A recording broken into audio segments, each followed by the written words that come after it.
Thank you, Paul. It's an absolute pleasure to be here, and it's a particular honor to be a distinguished woman in science lecturer because I'm a lapsed scientist, and actually rather long lapsed. I describe myself as a lapsed molecular biologist, and that really happened a long time ago. I thought I would explain what that's about a little bit. I got my PhD in molecular biology, and for various reasons having to do with family, gave up my research career really quite early and took a teaching job. And in my first teaching job, I was given a nutrition course to teach. And it was like falling in love, and I've never looked back. I really love food, and I love everything about it, and it was clear from that first class that you could use food to teach biology in a way that was so immediate and so engrossing and so much more fun to do than teaching cell biology, which is what I had been teaching. And also when I went to parties and told people I was a molecular biologist, their eyes glazed over. But if I told them I was teaching food and nutrition, I immediately heard about their most unusual dietary practices, and I thought it was kind of fun. And in my first class, I used the two books shown here, Diet for a Small Planet and Food for People Not for Profit. Both of those linked science to public health in a way that really made sense to me. And today, the kinds of things that I do as a university professor, I do research, teaching, and public service around issues having to do with food, nutrition, and public health. A lot of my work is spent in talking to the public about the link between science and politics. And I write a blog and tweet and do all those things. And if you're going to do live tweeting on this, remember that I'm going to see what you write afterwards. The politics of science is written about quite a lot. There have been conferences on conflicts of interest in science and on integrity of science. And this has, and usually that's about alcohol, cigarettes, or drugs, or some of the other things in which science runs into conflicts of interest. And only recently has the issue of food and conflicts of interest in food come up. But that's the area that I work in, and that's what I'm going to be talking about today. I describe myself as somebody who works on food systems, and what I mean by food systems is the link between agriculture, food, nutrition, and public health. And from a scientific standpoint, the two most important public health problems that are facing the world today, public health nutrition problems that are facing the world today, are food insecurity, and on the one hand, and obesity on the other, with roughly 1 billion people throughout the world in each category. And my particular angle on this is to look at the effect of food processing and marketing on both food insecurity and obesity. And I'll be talking a little bit about that and giving you some examples of the way that works. Let me talk first about food insecurity. I'm not going to say much about it, except to say that the United Nations Children's Fund, UNICEF, has a framework for the causes of malnutrition that's very important in laying out how to think about problems of worldwide malnutrition. And the thing about this framework that was revolutionary at the time it was developed was that it divides the causes of malnutrition into immediate, underlying, and basic, or what we in public health call root causes. And what's so interesting about it is that food, or the absence of food and adequate dietary intake, is only a very, very small part about this framework. Most of the framework is about politics. It's about the kind of political resources that are available, the kind of economic resources that are available, ideological factors in society, education, whether there's decent health care, and a whole lot of other factors that really have nothing immediately to do with food and yet determine very much whether people have adequate food or not. And this is best seen in What to Do About World Hunger. Science, a couple of years ago, had this article about food security and the challenge of feeding 9 billion people. But I thought that was actually the wrong approach for this. They really ought to be talking about the challenge of getting 9 billion people to figure out how to feed themselves and do it in a way that's going to work. But if you want to do something about childhood malnutrition worldwide, what you want to do is you want to make sure that women are breastfeeding. You want to make sure there's clean water and safe food. You want women empowered and educated. You want to develop an agricultural system that's sustainable and not dependent on outside inputs. You've got to have some kind of income equity, and you need a stable political system in order to make sure that all of this happens. These are social and political approaches to childhood malnutrition and malnutrition in general.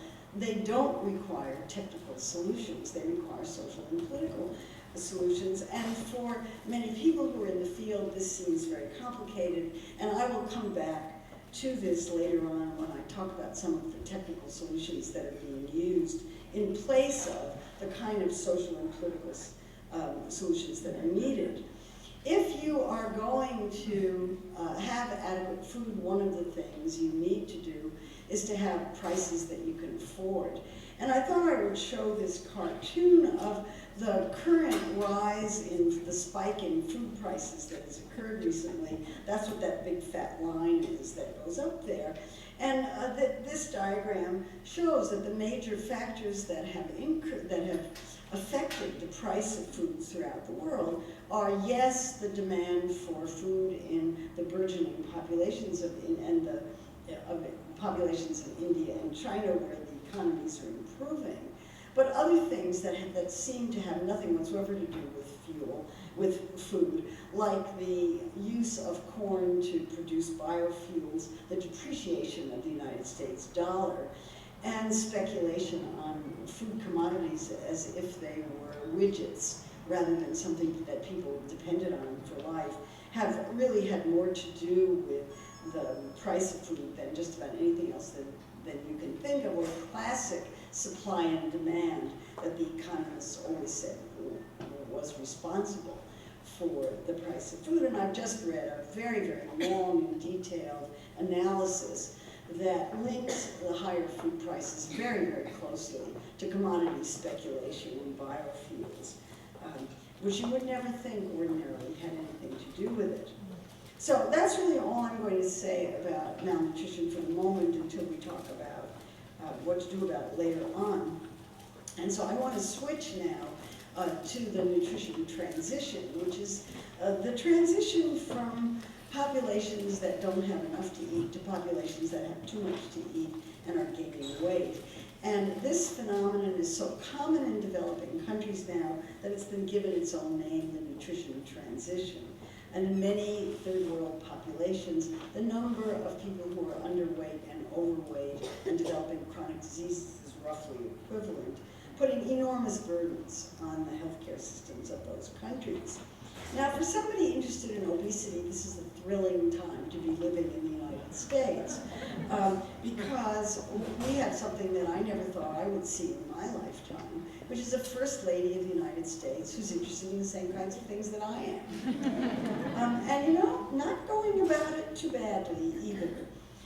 So Michelle Obama's Let's Move campaign, which is focused on childhood obesity, a very good target, and on food in schools and access to food in inner cities, has brought this issue to national attention and given it a prominence that it never had before.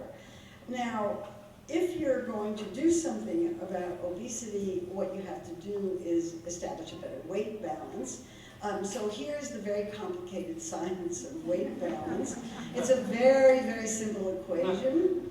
If your food intake is balanced with your energy expenditure, you're going to keep the same weight. If you've got too much energy expenditure for the amount that you're eating, you're going to lose weight, and if you're eating too much, you're going to gain weight, with some individual variation, but everybody who overeats is going to gain weight. The body weight is a result of both science and politics in the sense that genetics and metabolic regulation of body weight, very complicated, In fact, metabolic regulation is so complicated that there's no point in even looking at that diagram because you can't understand it anyway. But the food environment very, very much influences people's food choices. And that's where politics comes into it. So here again, we've got an intermingling of science and politics, as I will show you. So politics is very simple. Eating less is really bad for business. And we have a $60 billion a year diet industry in the United States, which is really amazing because there are all of the advice that the diet gurus give is different, and there are lots of different approaches to losing weight, and each one argues that its approach is the best.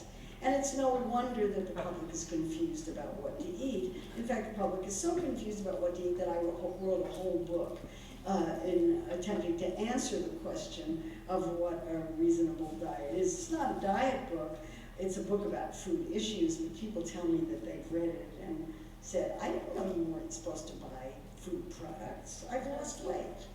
Amazing. And I think the confusion is unfortunate because the principles of diet are really simple. Eat less, move more, eat fruits and vegetables, substitute fruits and vegetables for other things you're eating. Don't eat too much junk food. Please enjoy what you're eating. It's one of life's greatest pleasures. And please don't eat my book. And if it seems more complicated than that, I think it's because of the effect of this kind of advice on the food industry. I'll say it again, eating less is really bad for business. And this was beautifully expressed by an executive of Coca-Cola a few years ago who had this wonderful quotation in Advertising Age. The Achilles heel of the food industry is obesity. It's a huge global issue. It used to be they didn't have to pay any attention to it. They could just blame it on personal responsibility and bad character. Now everybody is looking at food companies as the source of some of the problems of obesity, and they're having to deal with it on a daily basis. They don't like it. And in order to understand all of this and why the food industry is hit so hard by this, it's necessary to go back in history and look at the beginning of the rise in level of obesity in this country, and that dates pretty precisely to the early 1980s. Up until the early 1980s, rates of obesity were pretty level. Starting in the early 1980s, they started to go up very fast. So the question is, how come? What happened in the early 1980s that caused people either to move less or to eat more? Well, let me dispense with moving less very quickly. I don't want to make too big a deal out of this because the research on activity levels is if anything, worse than the research on dietary intake. But the research that we have says that if anything, from the early 1980s until now, rates of physical activity have gone up a little tiny bit. Looking at it another way, rates of physical inactivity have gone down a little bit. As I said, I don't want to push this too hard. Let's call it a wash, and at least say that there's not very much evidence that rates of physical activity have changed since the early 1980s. On the other hand, there is plenty of evidence that people are eating more. And there are two main sources of information about that. One comes from data on the number of calories available in the food supply. In the early 1980s, it was 3,200 per capita per day, and that's the amount of calories produced in this country, less exports, plus imports. And it's per capita, which means men, women, little tiny babies. Now it's 3,900, an increase of 700. This isn't what people are actually eating, it's what's available.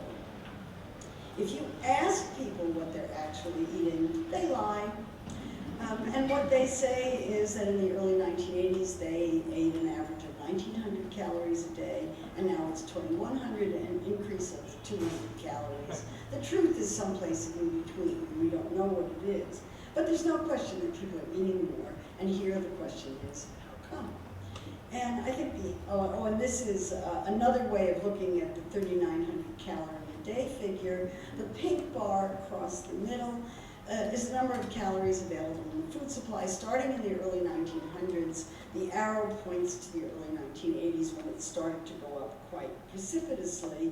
And even if it's wasted, which the Department of Agriculture says about 1,000 calories a day is wasted, it's still much, much more than the country needs on average. So there's a big surplus of food, and that makes the food industry very competitive. I think that the reason that people started to eat more beginning in the early 1980s had a great deal to do with deregulation. And I think there are three kinds of deregulation that occurred at about that time that are relevant to this issue. The first was deregulation of agriculture, which actually started a few years earlier, where instead of paying farmers not to grow food, the agricultural system began to support farmers for growing as much food as they possibly could. And given that kind of incentive, our farmers are very efficient. They began growing more and more food, and the result was mountains of corn and a sea of farm subsidies. The Farm Bill is up for renewal this year. It'll be interesting to see if they can get rid of some of that. Don't count on it. The second area of deregulation also seems very remote from eating, and that's Wall Street. In 1981, Jack Welch, who was then the head of General Electric, gave a speech, a very influential speech, in which he said, enough of this blue chip stock stuff. Blue chip stocks, for those of you who've never heard of them, were stocks that used to give very slow return on investment over a very, very long period of time. They were considered safe. And what Welch said was, enough of that. Investors want higher and more immediate returns on investment. We want more money now. And Wall Street agreed. And the result of that was that Wall Street started evaluating corporations on their ability to meet growth targets. Now it wasn't enough for corporations to make money and make a profit for their shareholders. They now had to grow their profits and report growth every 90 days.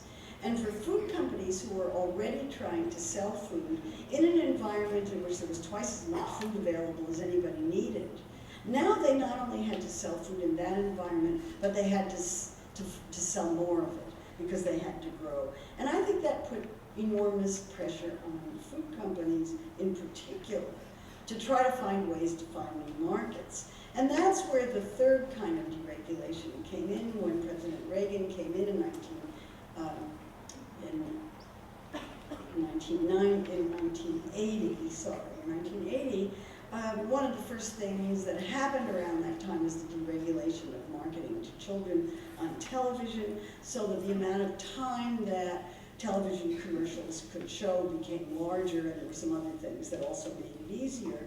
And then over the next several years, there were also deregulatory effects of health claims, dietary supplements, and enormous erosion in the authority and funding for the Food and Drug Administration. So all of this created a marketplace in which food companies were just desperate to sell.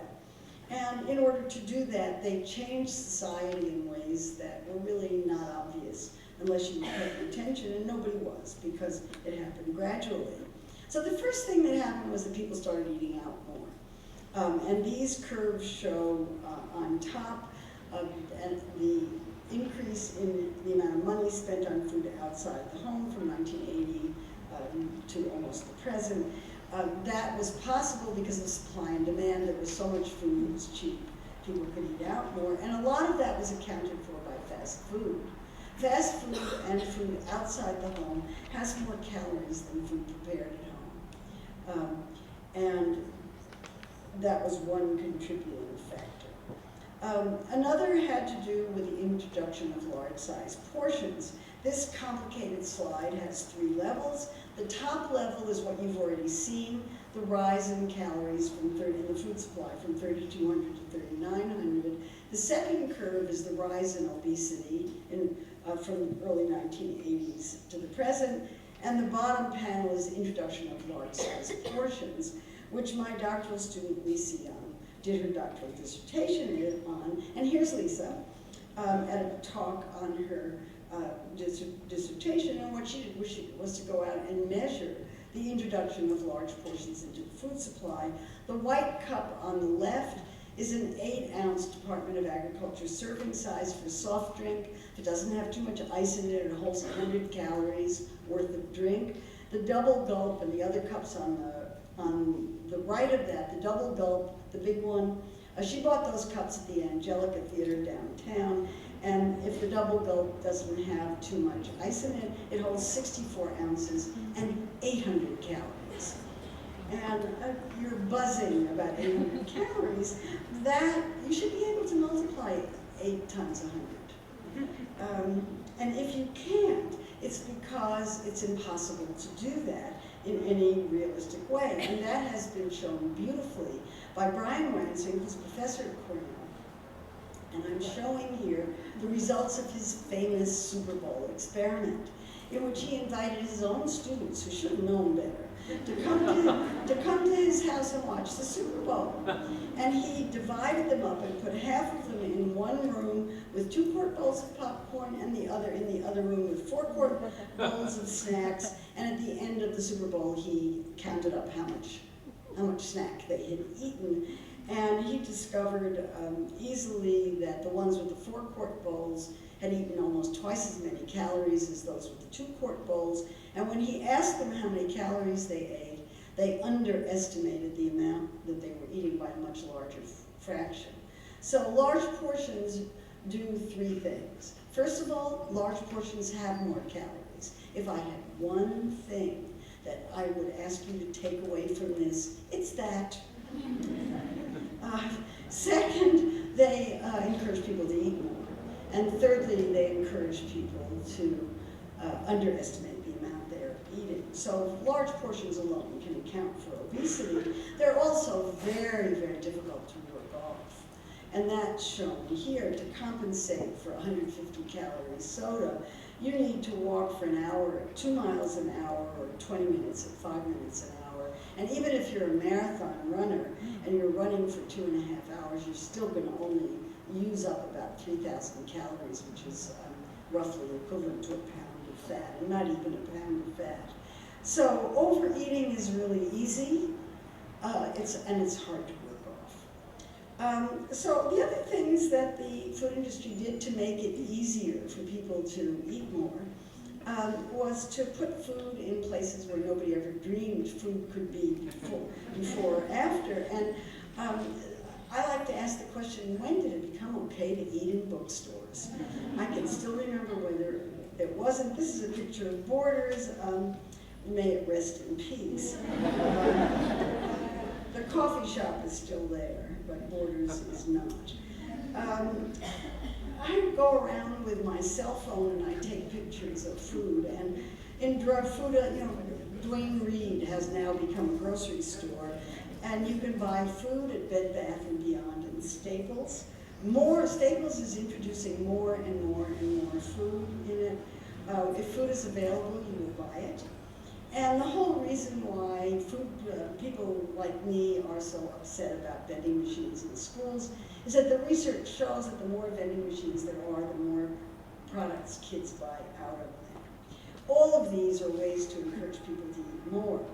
The last one I want to talk about is low prices, and it's very, very hard to argue against low prices, and I'm not going to. I'm merely going to point out that if you go to McDonald's with $5, you can buy 5 hamburgers or 1 salad. What's that about? That's agricultural policy in action. There it is, right in front of you. So if you're poor and hungry and you go to McDonald's, are you going to buy hamburgers or are you going to buy a salad? Guess which? If poor people think that fruits and vegetables are expensive, it's because fruits and vegetables are expensive.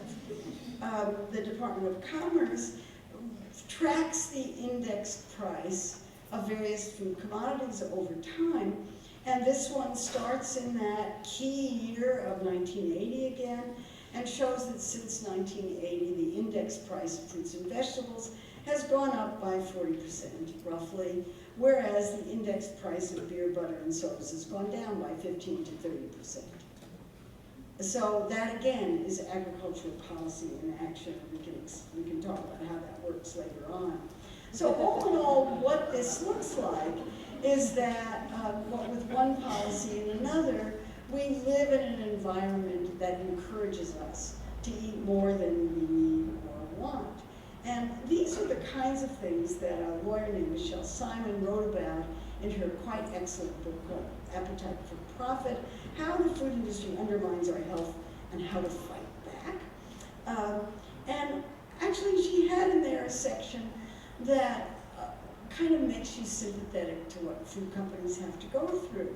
Because food companies are under enormous pressure from advocates like me who want them to stop marketing to children, to regulators who want to regulate them to pieces, lawyers who want to sue them for making everybody fat, and Wall Street that simply wants them to make more money and faster. And food companies reacted first by doing nothing, then by going through all the stages of death and denial. And then they began fighting back. And I'm not going to say much about that, but you can go look at my website. I talk about that a lot on my website. And they lobby behind the scenes. They attack advocates. And I'm going to post tomorrow a piece about a 7-page single-space letter that I just got from the Sugar Association. They blame inactivity, they blame personal choice, they attack the science. That's the first thing they do. And they try to co-opt people who are critical. And they also have been changing their products like mad in an attempt to try to make their products look healthy. So let me say a few things about that. In 1990, Congress, in its infinite wisdom, passed the Nutrition Labeling Education Act of 1990, and this was the act that put the nutrition facts panel on food packages. Food companies hated the idea that they were going to have to say on the package how much saturated fat, salt, and sugar they had in them, and so they insisted that if they had to say what was bad about their foods, that they also be allowed to say what was good about their foods. Congress agreed, and it forced the FDA to begin allowing health claims on food packages they had never been allowed before. When the FDA turned down requests for claims on food packages because they didn't have enough scientific substantiation behind them, the companies took the FDA to court. And in 2003, under the Bush administration, an associate commissioner at FDA announced that the FDA was going to stop fighting health claims cases in court because they had lost 8 out of 10 First Amendment decisions, and doing business the way we were was no longer sustainable. So they were going to roll over and not fight health claims. Now, I don't know about you. There's a big article in today's Times about the First Amendment and the FDA, and it always kind of surprises me because I don't know about you, but when I went to high school and learned about the First Amendment, or junior high school, or whatever it was, I learned that the First Amendment was there to protect religious and political speech. It never dawned on me, then or now, that the First Amendment was designed to protect the right of food companies to market junk foods to kids. But that is how the courts are interpreting it. The decision today that's discussed in the paper today is that the courts have turned down the FDA's wanting to put those awful photographs on cigarette packages. And it was turned down on First Amendment grounds. I think we need a rethinking of the First Amendment for this purpose. But in any case, that's what we have, and it is very, very unlikely to change in this administration and with this particular Supreme Court, given the decision in Citizens United. So that's the situation that we're in. And the result of it is cacophony in the supermarket. All food companies have started making what are called functional foods, which are foods that have something added to them over and above what's in the original food on the theory that it's going to improve health.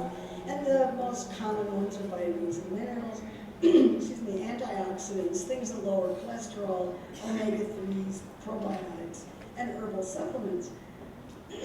what these do without question is to sell food products. And that's what that red arrow is, that's sales. And in fact, it's very difficult for a company to sell a food product that doesn't have some kind of health claim on it. And the whole purpose of this is to be able to make claims for the products. So here's my current favorite example, which is Palm Wonderful, which advertises itself as a way of fixing prostate problems. And I have on this, never mind the science, because there's now study after study after study that shows that antioxidants not only are not particularly helpful in preventing heart disease, cancer, or other problems, but in some cases they appear to be associated with worse problems. But that doesn't stop the advertisement, because remember, we're in First Amendment territory here. The reason for doing health claims is, as I said, because it sells products. And that's because they establish a health aura. And this has been very nicely shown in a paper by Brian Lancic and his group, and he has other papers that show similar kinds of things, so that any claim on a food product, ranging from organic to reduced fat, to no trans fats, to vitamin D and immunity, makes people think the product doesn't have any calories. It's called a health aura, or a health delusion, or a health halo. And people just look at the product and it says, buy me, and people do. Now, the food industry backs up this kind of marketing with about $14 billion a year in direct media advertising. That is the kind of advertising that goes through advertising agencies, not other kinds, just that kind. And it's very hard to get specific information about individual products, but advertising aid occasionally will reveal a secret or two. And that's how I was able to find out that Kellogg's advertising budget for Pop-Tarts in 2010 was $47.2 million, just for media advertising. And Fruit Loops had a $19.7 million budget. No government agency has anywhere near that kind of money to promote health. I want to talk about co-optation, because it's a real problem in the food area, just as it used to be with cigarettes. And so I will say something about partnerships and alliances. These are program books from what used to be the American Dietetic Association, it now has another name, an organization heavily partnered with food companies that I think puts the organization in an uncomfortable position when it needs to advise people to eat less of something, which it doesn't do. I'm just going to show a bunch of examples. It's hard to know which one is more egregious, but Cadbury Schweppes, a soda company, partnered with the American Diabetes Association. The Coca-Cola gave a grant to the American Association of Family Practice to run its online education campaigns. You can bet that one of those campaigns was not to drink less soda. And the demonstration that I'm showing there is of physicians in Contra Costa County in California who burned their AAFP cards in protest and said they weren't going to stay in the organization. But the organization's still doing that. Coca-Cola gave a grant to Children's Hospital of Philadelphia for childhood obesity treatment. You can't make this stuff up. The National Heart, Lung, and Blood Institute partners with Coca-Cola. Okay, Diet Coke, but still. And these beverage companies spend a lot of money on lobbying, particularly if there's any threat of some city or state or a national government passing soda taxes. And this is a graph from the Los Angeles Times, which I don't know where they got these figures, but they showed that the lobbying budgets of Coke, Pepsi, and the American Beverage Association from 2003 to 2008 ran a few $1 million, and then when soda taxes became a threat in 2009. They raised it to $40 million, and they must still be worried about it because PepsiCo just reported that its lobbying budget was $29 million last year.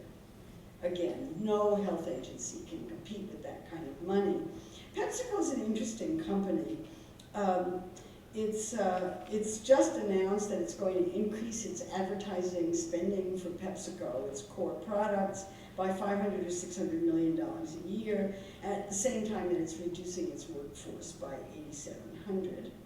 And all of these kinds of things caused a colleague at pediatrician at Harvard and I to write an article for the Journal of the American Medical Association a couple of years ago, asking the question, can the food industry play a constructive role in the obesity epidemic? We were dubious, to say the least, because the goals of industry are different than the goals of public health. Industry's goal is to make a profit, public health goal is to make people healthy. Maybe these things would be congruent, but they don't usually turn out that way. And this might not matter because Americans have a lot of money, but this issue is very, very important in our international relations these days. And there is now an enormous fight in the literature about whether the food industry can play a role in solving problems of malnutrition throughout the world. And there are people who argue yes and people who argue no. So let's take a look at that. One of the things that came as a surprise to me when I started collecting these things was how important profits are coming from developing and emerging economies. Essentially, the growth of food products in the United States is static. There's no increase except in proportion to population in the United States, and all of the growth is now coming from overseas. And the companies that are reporting this are companies like Kraft and PepsiCo. PepsiCo's profit nearly doubled on overseas beverages. That was last year. Strong Asian sales bolstered Coca-Cola's fourth quarter, and it benefited from its international beverage portfolio. 3/4 of the revenue of Coke came from outside North America. And I was in India a couple of years ago, and I was just astounded at the reach of PepsiCo products. I couldn't believe it. I mean, I was in places where no tourists go, places of just extraordinary dire poverty where most American tourists don't go, and we shouldn't have been. But there we were, and there were Frito-Lay potato chips and PepsiCo being sold in the most astounding places. They've got fabulous distribution. I was in Panama a couple of years ago, and I don't know what other people do when they go to countries, but I always go to grocery stores and buy Kellogg's products. And I particularly liked this box of chocolate sweeties because it carried an endorsement from the Pediatric Association of Guatemala. I don't know why they were doing that, but I don't think they should. One of the reasons why this is so insidious is the introduction of products into trying to do something about childhood malnutrition. And this is this comes from a company that makes products for weaning, makes weaning foods. And these weaning foods are directed at children that are 6 months old to 2 years. And the project in the Ivory Coast is designed to target more than 90% of children who are 6 months old to 24 months old. That means they're going to be replacing breast milk, at least for several months, with these products that have costs associated with them and some environmental considerations as well. There's an enormous international effort called Scaling Up Nutrition that's designed to try to do something about malnutrition among children in third world countries. And an important part of its effort is to engage with the business community, because the business community can add value to the entire food product chain. Again, focusing on products. And you see the results of this in countries like China, which, as far as I know, has a population that's largely lactose intolerant, or at least somewhat lactose intolerant. And there's been an enormous effort to try to get mothers to stop breastfeeding and feed their kids infant formula, with, in some cases, disastrous results when those formulas got contaminated. And I was in Ecuador a year or so ago and was amazed to see this sign, which looked like it was advertising a weaning food to children who were 3 years and older. And this is a Nestle product, no relation, that is supplemented with omega-3s. And they're convincing people in these very poor countries that if they don't feed their kids these kinds of products, their kids aren't going to be as smart. And I guess the most uncomfortable one is this emergency food product, Plumpy Nut, which is pushed by absolutely everybody, Doctors Without Borders. It's proven to be extremely effective in emergency food situations, as you might expect that it would be, because it's 500 calories worth of sweetened peanut butter is basically what it is, with vitamins added. And the problem with it is that because it's a product and it's viable and it's not cheap, the companies that make it and the groups that are making it are trying to push it on kids that are not in emergency situation. And of course what this does is it teaches kids to use products, it teaches kids to like sweet foods, and does some other things that are probably not so healthy. Now, I'm not the only person who's concerned about this, and I was surprised to read this very, very long article in the Wall Street Journal a little more than a year ago, written by a business professor at Northwestern. And he wrote this very long article, The Case Against Corporate Social Responsibility. He doesn't think that food companies should be trying to address social ills. He says this approach is not only flawed, but it makes it more likely that they and everybody else will be ignoring the real solutions to these problems, which are the kinds of solutions that I talked about at the beginning. It's very, very unlikely in the United States that individuals are going to take this kind of stance. If you can't read it, this woman is saying, I'll pay double for half as much. It's very unlikely that we're going to do that. We're trained to look for the cheapest possible solution to what we're doing. So therefore, it's important, if we're going to be dealing with these kinds of environmental issues in the United States, that we take some action. And this is kind of my take action mantra here. Get organized, eat less, eat better, move more, and get political. By get organized, I mean, if you want to lose weight, you have to decide you're going to do it, and then get organized to do it. Eating less means smaller portions are the easiest way. Eating better means fruits and vegetables. Moving more is obvious. Getting political means trying to change the political system to make it easier for people to eat more healthfully. And we have a number of things going on, particularly in New York, that are aimed in that direction. When President Obama, who's here in New York tonight, by the way, eating at ABC Carpet, whatever, and I think you can get in on it if it's about $10,000 a ticket. You too can do it.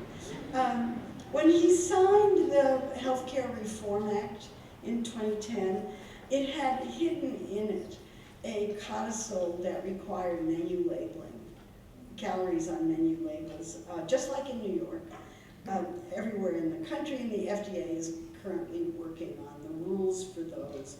But probably in the next year or so, you'll see this go national. New York City's interesting because we have a health commissioner who's really interested in public health. That's kind of unusual, actually.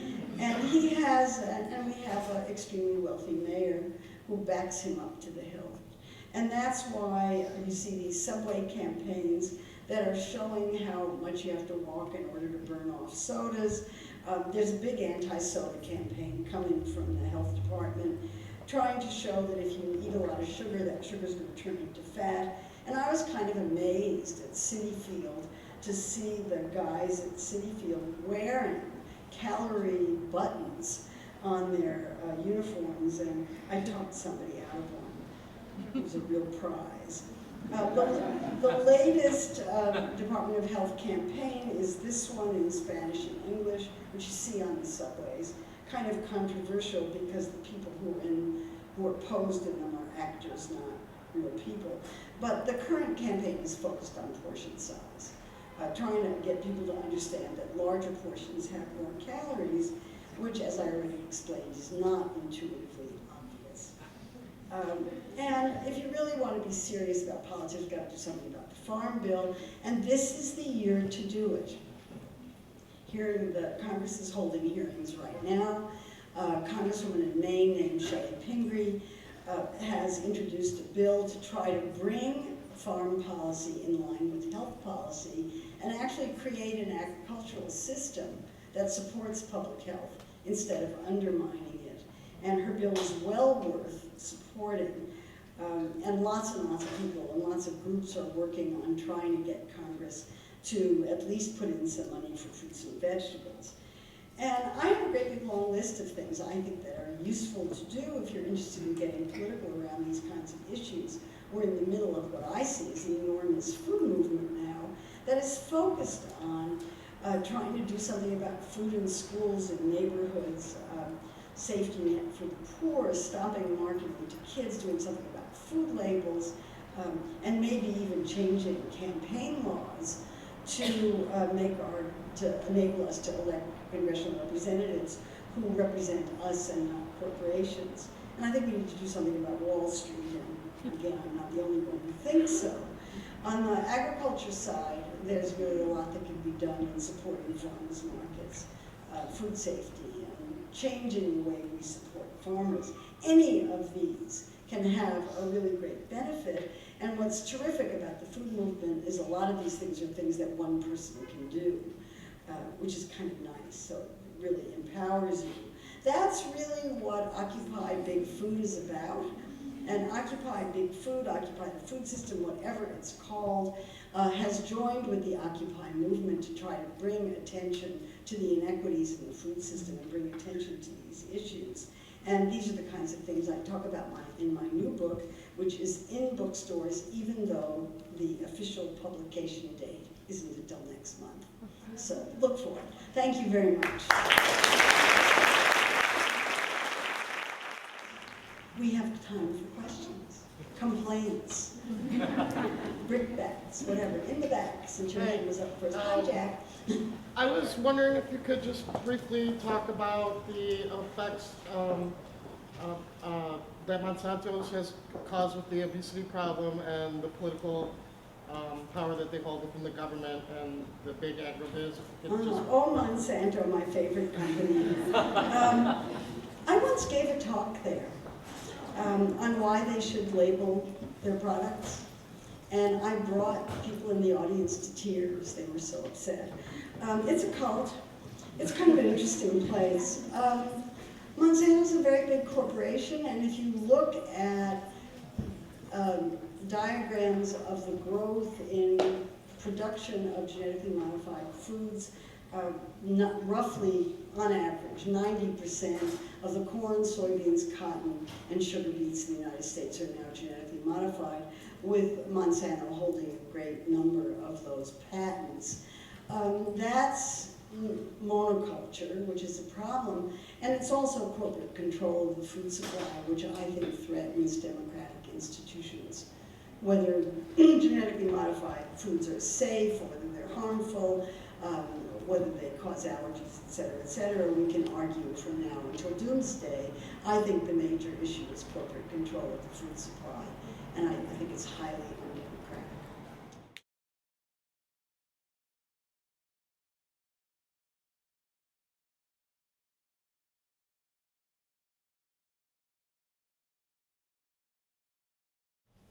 Okay, so there were 3 questions in that. I heard 3. The first one was about country of origin labeling, which we're supposed to have in this country, and it is one of the most widely evaded and ignored rules that I've ever seen, and it's totally unenforced. And the way regulations work is that if they're not enforced, if there's no inspection, if there's nobody keeping tabs on it, then companies ignore them. So it's supposed to be there, it's not. If you don't like it, complain to Congress. The second one has to do with supplements. Yes, vitamins come from China, that's the main source of them. They can be made more cheaply there. I wrote a book on the pet food recalls of 2007 called Pet Food Politics, which is really a case study of the melamine food safety problems that occurred in pet food. My argument then was that if we couldn't keep pet food from being contaminated, we weren't going to be able to keep human food from being contaminated either, and that was, of course, what happened. The third one had to do with the over-supplementing of the population. I think it's a problem, I really do. If you look at the research on supplements and health, study after study after study, I swear one comes out every week, shows not only no benefit from supplements, but potential for harm. I don't want to push that too hard because I think it's kind of on the borderline, but there's certainly no evidence for benefit. And the idea that so many foods are fortified is troubling. Americans are not vitamin deficient. I don't care what you read or not. You're better off eating food than supplements. Yes? I eat a lot of quinoa, and I noticed that the price went up a lot. I'm wondering if food fads have an effect on the price and politics of Oh, sure. Foods will be priced at what the market can bear. And if you're eating quinoa, you've got money, and you probably have money, and you're going to be, you're a demographic that they can market to at a high price. I don't think that's very complicated. I don't know what the production problems have been, if there are any with quinoa. I just don't know. I haven't been tracking that. Way in the back. So lately I'm worrying a lot about salt with my kids. You know, they eat chicken sausage, they eat turkey. I buy organic turkey, but it's full of salt. What's your feeling about salt? I try to avoid it, but I It can't. seems like, I can't. You know, the funny thing about salt is if you don't eat a lot of it, and you go to a restaurant, you're knocked over by the amount of salt in restaurant food. What happens is you get accustomed to a level of salt, and then it takes more to taste salty. So if you're accustomed to a high level, it takes more to taste salty. And that's what happens in restaurants because the chefs get used to a higher level of salt and they keep adding it and adding it and adding it. And if you're somebody like me who is trying to keep the salt level down, it's very difficult. Roughly 85–90% of the salt is in the food supply before you ever do anything at the table.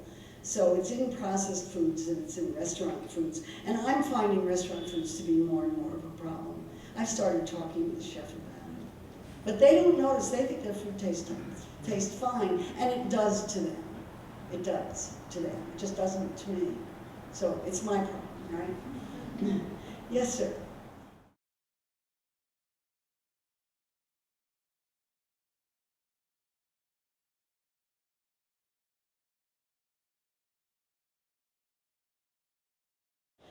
Yeah, that has to do with the fact that supplements are reductionists. They're one nutrient.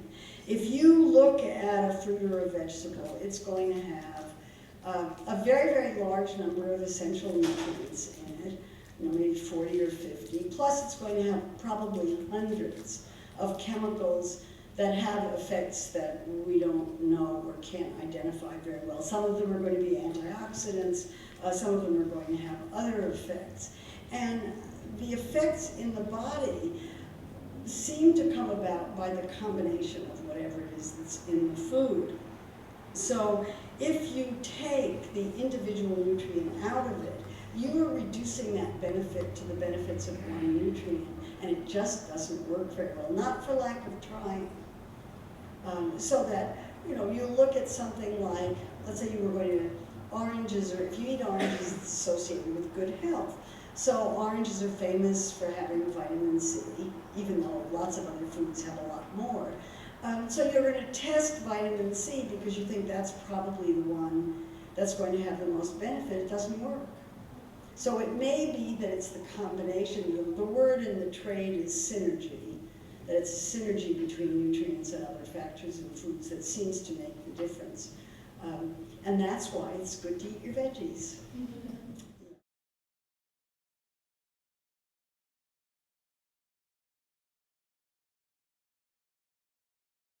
Yeah, there are three issues in nutrition. I don't even know if I can say these publicly. Balance, variety, and moderation. It sounds so trite. Healthy diets are balanced, have a lot of variety of foods within and among food groups, and don't have too many calories or too few calories in them. So the worry about vegetarian diets, and I don't know what you mean by vegetarian, because there's a huge range of vegetarian diets, from no animal products at all to animal products when it's convenient. And it's hard to, I don't know where you are on that spectrum, but the most extreme diets will have the least variety. So they violate one of the central principles. On the other hand, there are ways of making up for the things that are in animal foods. The one thing that animal foods provide that vegetarian diets that don't have animal foods don't provide is vitamin B12. And you have to find another source for it if you're a vegan. But that's not that hard to do. In fact, there is an enormous amount of evidence, vast amounts of evidence, that vegetarians have lower rates of heart disease, cancer, and a lot of other diseases than do people who are not vegetarians. So I don't know where they got that idea, but really, you can be a vegetarian, it's okay. Just eat a lot of different kinds of vegetables and take care of your B12.